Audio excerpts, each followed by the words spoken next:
भारतीय जनता पार्टीने उत्तर मध्य मुंबई लोकसभा मतदारसंघामधून उज्ज्वल निकम यांनी उमेदवारी जाहीर केली असून त्यांनी ते आपला उमेदवारी अर्ज दाखल करणार आहे।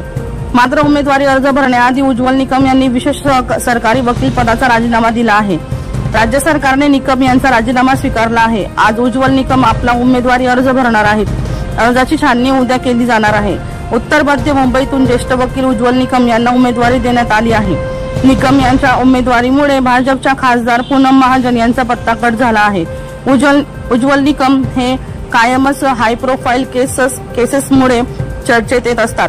उज्ज्वल निकम यांचा जन्म 30 मार्च 1953 साली झाला। सरकारी वकील म्हणून त्यांनी अनेक बहुचर्चित खटल्यांमध्ये महत्त्वाची कामगिरी बजावली।